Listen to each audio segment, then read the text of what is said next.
एक special triangle ऐसा भी होता है जो ट्रिग्नोमेट्री का किंग होता है और उसमें साइन और कॉस एक जैसे होते हैं। क्या मानोगे? जी हाँ, ऐसा होता है। अगर आप चाहते हैं ऐसी इंफॉर्मेटिव वीडियोस मिलती रहें तो चैनल को सब्सक्राइब करना ना भूलें, लाइक और कमेंट करना भी ना भूलें। तो हम निकालते हैं, फाइंड करते हैं किंग ऑफ द ट्रिग्नोमेट्री। उसके लिए आपने क्या करना है, एक स्क्वायर ड्रा करना है, ए सी बी और डी।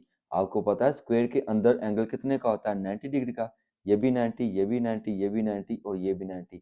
फिर आपने स्क्वायर को दो हिस्सों में काट लेना है, बाइक साइड कर लेना। जब बाइक साइड करते हैं स्क्वायर को तो उस वाली लाइन को आप क्या कहते हैं, डायगोनल। तो ये एंगल 90 का था ना, तो जब आपने इसको बाइक साइड करवाया तो इधर एंगल कितने का हो गया, 45।